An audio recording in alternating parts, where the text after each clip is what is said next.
Hello everyone, welcome back to the channel business organization की unit 1 के कुछ और आगे टॉपिक्स हम इस वीडियो में कंटिन्यू करने वाले हैं। इससे पहले भी कुछ वीडियोस में काफी सारे टॉपिक्स हम कवर कर चुके हैं। उम्मीद करता हूँ वो सभी वीडियो आपने देखी होंगी। अगर आपने वीडियोस नहीं देखी है फिर कोई भी वीडियो आपकी मिस हो गई है तो एक प्लेलिस्ट बनी हुई है बिजनेस ऑर्गेनाइजेशन के नाम से, वहां से जाकर उन वीडियोस को देख सकते हैं। अब आगे बढ़ते हैं उस टॉपिक की तरफ जो हमें इस वीडियो में कवर करना है। तो इस वीडियो का सबसे पहला टॉपिक है हमारा कैरेक्टरिस्टिक्स ऑफ बिजनेस ऑर्गेनाइजेशन। तो हम बिजनेस ऑर्गेनाइजेशन के फीचर्स जानने वाले हैं। इससे पहले वाले पार्ट में हमने जाना बिजनेस ऑर्गेनाइजेशन का मीनिंग और साथ में हमने कुछ स्टेप्स भी जाने थे बिजनेस को ऑर्गेनाइज करने के लिए। तो अगर आपने वो पार्ट देख लिया तो बहुत अच्छी बात है, अगर आपने वो पार्ट नहीं देखा तो पहले आप उसको जाके देखें फिर इस वीडियो को कंटिन्यू करें। ठीक है, तो हम जानते हैं बिजनेस ऑर्गेनाइजेशन के क्या क्या फीचर्स होते हैं। नंबर 1 फीचर है हमारा कॉमन गोल्स। ठीक है, जब हमने मीनिंग जाना था तो हमने ये भी जाना था कि जो साथ मिलकर लोग काम करते हैं, जो एक ऑर्गेनाइजेशन वो बनाते हैं, तो उसमें वो कॉमन गोल्स की तरफ काम करते हैं और उसके बाद वो अपने प्रॉफिट्स को जो उनका ऑब्जेक्टिव रहता है उसको वो अर्न करते हैं। ठीक है, तो कॉमन गोल्स एक हमारा फीचर हो जाता है बिजनेस ऑर्गेनाइजेशन का। इसको थोड़ा पढ़ते हैं और समझते हुए चलते हैं। Every organisation is established to accomplish some common goals. हर एक ऑर्गेनाइजेशन जो भी एस्टैब्लिश की जाती है उसको कुछ कॉमन गोल्स अकम्प्लिश करने होते हैं, इसलिए वो बनाई जाती है। The organization structure must reflect these objectives. तो वो ऑर्गेनाइजेशन का जो स्ट्रक्चर है वो इन ऑब्जेक्टिव्स को रिफ्लेक्ट करता है कि वो क्या काम कर रहे हैं, किस चीज की तरफ वो काम कर रहे हैं। Organization is bound by some common purpose. ठीक है, तो वो जो भी बिजनेस उन्होंने खड़ा किया है, ठीक है, जो भी उनकी फर्म है, जो भी उनकी ऑर्गेनाइजेशन है, वो कुछ कॉमन उनका पर्पस होता है जिसमें वो बंधी होती है। ठीक है, और उस ऑब्जेक्टिव की तरफ ही वो लगातार काम कर रही होती है। ठीक है, तो एक बिजनेस ऑर्गेनाइजेशन के कुछ कॉमन गोल्स होते हैं जिसकी तरफ वो काम करते हैं।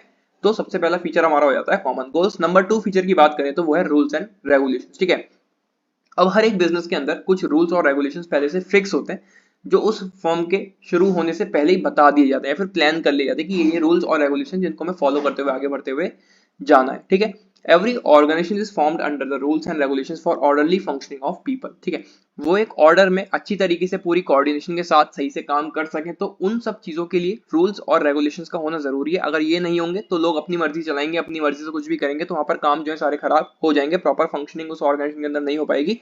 तो रूल्स और रेगुलेशन का होना बिजनेस ऑर्गेनाइजेशन के अंदर बहुत ज्यादा इंपॉर्टेंट है, इसलिए ये हमारा एक सेकंड फीचर हो जाता है rules and regulation business organization का। ठीक है, नंबर 3 फीचर हमारा डिवीजन ऑफ लेबर। अब हमने जाना था, जब हमने मीनिंग जाना तो उसमें जो भी एक्टिविटीज होती हैं उनको डिवाइड कर दिया जाता है। जो भी वहां पर लोग हैं वो लेबर कहलाएंगे, ठीक है, क्योंकि वो काम कर रहे हैं। तो उन सब लोगों में वो कुछ काम को बांट दिया जाता है, तब वो काम और ज्यादा अच्छे से हो पाता है। ठीक है, in an organization total work is divided into sub functions. जैसे कि हमने पहले भी जाना था कि जितना भी टोटल वर्क उसमें है वो सब फंक्शंस में डिवाइड हो जाता है। ठीक है, उसकी यूनिट्स बना दी जाती है, डिपार्टमेंट बना दी जाते हैं।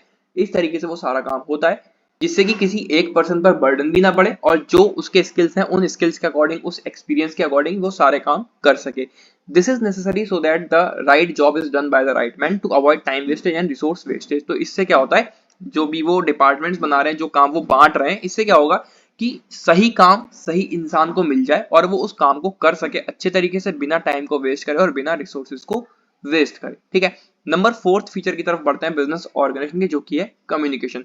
अब एक बिजनेस के अंदर अगर आपको सारी एक्टिविटीज करनी है, अलग अलग डिपार्टमेंट्स भी हैं, उसकी यूनिट्स भी हैं, बहुत सारे काम इस बिजनेस के अंदर अगर हो रहे हैं, तो वो सब बिना कम्युनिकेशन के पॉसिबल है? आपका आंसर होगा नहीं, क्योंकि बिना बात करे, ठीक है, बिना डिस्कशन करे, बिना प्लानिंग करे कुछ भी चीज पॉसिबल नहीं है। और ये डिस्कशन, प्लानिंग और ये सब कैसे होगा? कम्युनिकेशन की हेल्प से, राइट। जो भी उनके बीच में कोऑर्डिनेशन आने वाला है, जो भी उनके बीच में अंडरस्टैंडिंग आने वाली है, कॉपरेशन आने वाला है, वो बिना कम्युनिकेशन के अधूरा है। और हम कह सकते हैं कि ऑलमोस्ट ऐसा हो ही नहीं सकता कि बिना कम्युनिकेशन के कुछ काम वहां पर हो जाए, राइट। तो every organization has its channels of communication. तो हर एक ऑर्गेनाइजेशन के अंदर उसके अपने कम्युनिकेशन चैनल्स होते हैं, जिन चैनल्स के थ्रू जितने भी लोग वहां पर काम कर रहे हैं, अलग डिपार्टमेंट्स में, अलग अलग यूनिट्स में, वो बैठकर बात कर सके, ठीक है, एक दूसरे से। These are necessary for mutual understanding and cooperation among the members of the enterprise। तो ये कम्युनिकेशन बहुत ज्यादा इंपॉर्टेंट है कि म्यूचुअल अंडरस्टैंडिंग के लिए और वो साथ मिलकर काम कर सके, पूरे कॉपरेशन के साथ काम कर सके उसके लिए। ठीक है, कम्युनिकेशन और कम्युनिकेशन चैनल्स के बारे में आप और ज्यादा डीप में जानेंगे अपने दूसरे सब्जेक्ट में जिसका नाम है बिजनेस कम्युनिकेशन। तो आपके पास वो सब्जेक्ट होगा और इस चैनल पर सारी वीडियोस भी अवेलेबल है उसी सब्जेक्ट की जिसका नाम है बिजनेस कम्युनिकेशन। तो वो सब्जेक्ट चाहे आपके पास मेजर हो चाहे वो माइनर हो, सारी वीडियोस इस चैनल पर अवेलेबल है, तो आप उनसे अपनी हेल्प ले सकते हैं। ठीक है, तो ये था हमारा 4th फीचर बिजनेस ऑर्गेनाइजेशन का। आगे बढ़ते हैं 5th फीचर की तरफ, जो कि है रिसोर्सेज। अब एक बिजनेस के अंदर क्या कोई भी एक्टिविटी पॉसिबल है बिना रिसोर्स के? नहीं। अगर हम बात करें जो एम्प्लॉइज वहां पर काम कर रहे हैं, जो लेबर वहां पर काम कर रही है, वो भी एक रिसोर्स ही है, ठीक है, जिसको हम बोलेंगे ह्यूमन रिसोर्स। तो वो एक रिसोर्स है। जितनी मशीनरी वहां पर इस्तेमाल हो रही है वो सब रिसोर्सेज है, जितने वहां पर टूल्स इस्तेमाल हो रहे हैं वो सब उनके रिसोर्स हैं। तो इन रिसोर्सेज के बिना, उस टेक्नोलॉजी के बिना वहां बिजनेस के अंदर कोई भी एक्टिविटी का होना पॉसिबल नहीं है, ठीक है। तो ये भी एक इंपॉर्टेंट फीचर बन जाता है बिजनेस ऑर्गेनाइजेशन का, जो कि है रिसोर्सेज। वही यहाँ पे लिखा है, इसको पढ़ लेते हैं।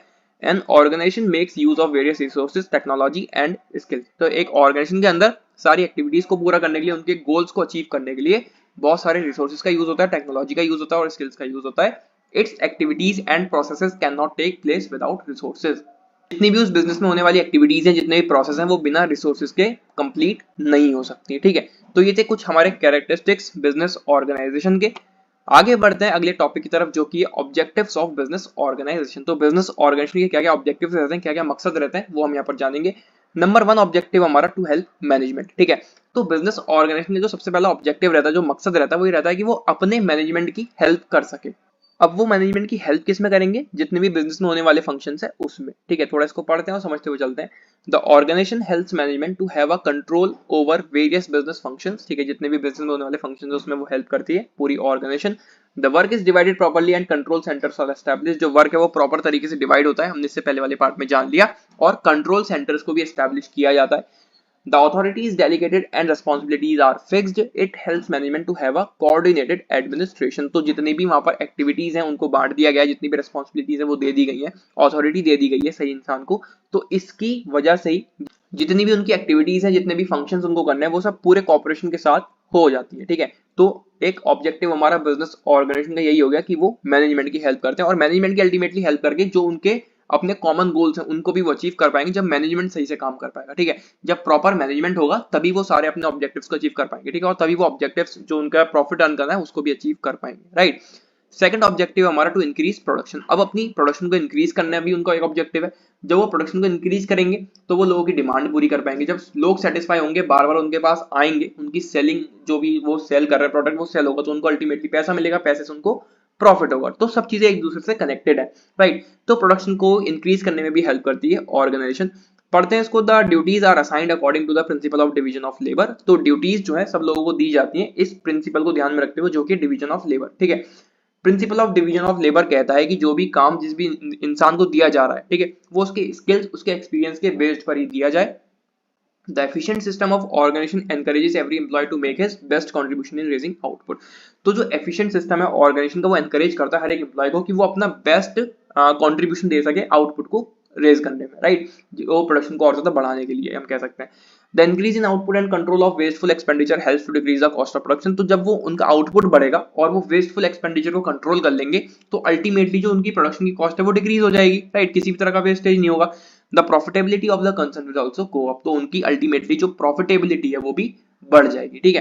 तो एक चीज दूसरी चीज से कनेक्टेड है। अगर वो मैनेजमेंट की हेल्प कर रहे हैं तो वो अल्टीमेटली अपने जो गोल्स हैं, जो उनके प्रॉफिट अर्न करना है, उसको भी अचीव कर पा रहे हैं। अगर उनको प्रोडक्शन कॉस्ट बढ़ानी है, या फिर सॉरी, अगर उनको अपनी प्रोडक्शन को इंक्रीज करना है, तो अल्टीमेटली प्रोडक्शन इंक्रीज करके जो उन्होंने पहले अपने गोल्स सोचे होंगे कि हमें इस तरीके से अपने कस्टमर्स बनाने हैं या फिर हमें प्रॉफिट बनाना, तो वो चीज भी उनकी अल्टीमेटली बढ़ जाएगी, राइट।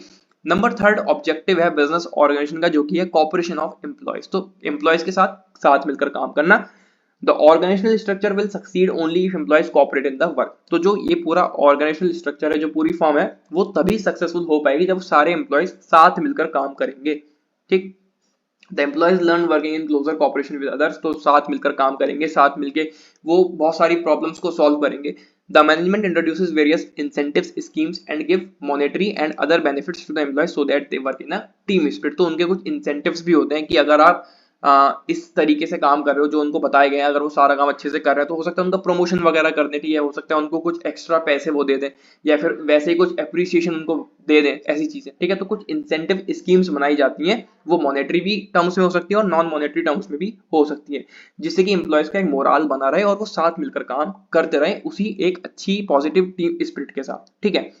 एक लास्ट ऑब्जेक्टिव आता है बिजनेस ऑर्गेनाइजेशन का, जो कि है सर्विस मोटिव, ठीक है। सर्विस मोटिव क्या हो गया कि जो भी ये काम कर रहे हैं, ठीक है, जो भी इनकी एक्टिविटीज हो रही है, जो भी ये फंक्शंस कर रहे हैं, वो एक सर्विस प्रोवाइड करना चाह रहे हैं अपने कस्टमर्स को, राइट। सर्विस प्रोवाइड करके भी इन्हें क्या मिलेगा, पैसा मिलेगा। पैसे से इनका एक ऑब्जेक्टिव पूरा हो रहा है, कौन सा वाला, जो इनका प्रॉफिट अर्न करना है, ठीक है, वो वाला ऑब्जेक्टिव इनका पूरा होगा। Every business enterprise aims at maximisation of profit. हर एक बिजनेस चाहता है कि वो अपने प्रॉफिट्स को मैक्सिमाइज कर सके, ज्यादा से ज्यादा प्रॉफिट वो अर्न कर सके। But organized activities provide sufficient scope for convincing the various parties, the workers, the consumers, the dealers and the government. that they are not being exploited, rather the firm aims at service first and profit next। तो जब ये अपनी activities को पूरे organised तरीके से करते हैं तो इनको एक सफिशिएंट स्कोप मिल जाता है, राइट। तो इनका एक एम वहां पर रहता है कि हम सर्विस बहुत अच्छे से प्रोवाइड करें, ठीक है। अभी वो प्रॉफिट के बारे में नहीं सोच रहे, पहले वो सोचते हैं कि हम सर्विस अच्छे से दे सकें, जो हमारा ऑब्जेक्टिव है सर्विस देना, हम वो चीज कर सकें, चाहे वो गवर्नमेंट को कुछ हमें देना है, या फिर हमें गवर्नमेंट से कोई कॉन्ट्रैक्ट मिला है उसको हमें फुलफिल करना है, या फिर हमें कोई बहुत बड़ी कोई और बिजनेस है या फिर कोई और पार्टी से इनको कोई कॉन्ट्रैक्ट मिला है उसको पूरा करना है। तो पहले ये बेसिकली ध्यान देते हैं उनकी सर्विस को देने में, ठीक है। जो भी वो सर्विस दे सकते हैं, जो भी वो अपना कंट्रीब्यूशन दे सकते हैं उनकी सेटिस्फाई करने के लिए, उनको वो उस चीज को पर ध्यान देते हैं इनको, क्योंकि पता है कि अगर हमने सर्विस प्रोवाइड कर दी, जो चीज सामने वाला हमें डिमांड कर रहा है कि उसको इतनी क्वांटिटी में कोई प्रोडक्ट चाहिए, अगर हमने वो दे दिया तो अल्टीमेटली प्रॉफिट तो हमें हो ही जाएगा, राइट। तो वो एम रखते हैं कि हम पहले सर्विस देंगे उसके बाद प्रॉफिट लेंगे, ठीक है। सर्विस देंगे प्रॉफिट लेंगे, सर्विस दे देंगे तो प्रॉफिट उनको अल्टीमेटली मिल ही जाएगा। तो ये कुछ ऑब्जेक्टिव्स रहते हैं हमारे बिजनेस ऑर्गेनाइजेशन के। ये थे कुछ ऑब्जेक्टिव्स, हमने यहाँ पर जाने फीचर्स बिजनेस ऑर्गेनाइजेशन के। मैंने आपको बता दिया, इससे पहले वाले पार्ट में हमने मीनिंग जाना था बिजनेस ऑर्गेनाइजेशन का, और कुछ स्टेप्स भी जाने थे एक बिजनेस को ऑर्गेनाइज करने के लिए क्या क्या स्टेप्स होते हैं वो सब, राइट। मैंने पिछली वीडियो में आपको बता दिया कितने मार्क्स में कौन सा क्वेश्चन आपसे पूछा जा सकता है, किस तरीके से वो आपसे क्वेश्चन पूछा जा सकता है। अगर मैं इन दोनों टॉपिक्स की भी बात करूं तो यहां से भी मैं आपको बता देता हूं, आपसे पूछ सकते हैं कि बिजनेस ऑर्गेनाइजेशन का मीनिंग क्या होता है, और साथ में उसके फीचर्स और ऑब्जेक्टिव्स को भी एक्सप्लेन करें, ठीक है। तो 5 मार्क्स 7 मार्क्स बहुत इजीली क्वेश्चन फ्रेम हो सकता है, मीनिंग, फीचर्स और ऑब्जेक्टिव्स, ठीक है। मीनिंग और सीधा आपसे स्टेप्स भी पूछ सकते हैं, क्या क्या स्टेप्स होते हैं बिजनेस को ऑर्गेनाइज करने के लिए। तो किसी भी तरीके से 3-4 चीजें जो भी हमने टॉपिक कवर करे हैं, 2 इससे पहले वाले पार्ट में और 2 ये वाले, तो तीनों चीजें एक क्वेश्चन में भी फ्रेम हो सकती हैं, जो कि लॉन्ग क्वेश्चन बनेगा 10 to 12 मार्क्स में। और कोई 2 चीज भी पूछ सकते हैं, कोई 3 पूछ सकते हैं, चारों चीजें शायद नहीं पूछी जाएंगी, ठीक है, चारों बहुत ज्यादा हो जाएंगी। तो कोई 2-3 चीजें आपसे इन 4 टॉपिक में से मिक्स करके पूछ सकते हैं, राइट। तो सभी चीजें आपको अच्छे से प्रिपेयर करनी है, बहुत ईजी से पॉइंट्स थे। उम्मीद करता हूं आपको किसी भी तरह की प्रॉब्लम नहीं आएगी कुछ भी चीज याद करने में। और अगर आप साथ में नोट्स बनाते हुए चल रहे हैं तो बहुत अच्छी बात है, अगर आपने नोट्स नहीं बनाया तो आप स्क्रीनशॉट लेके रख सकते हैं।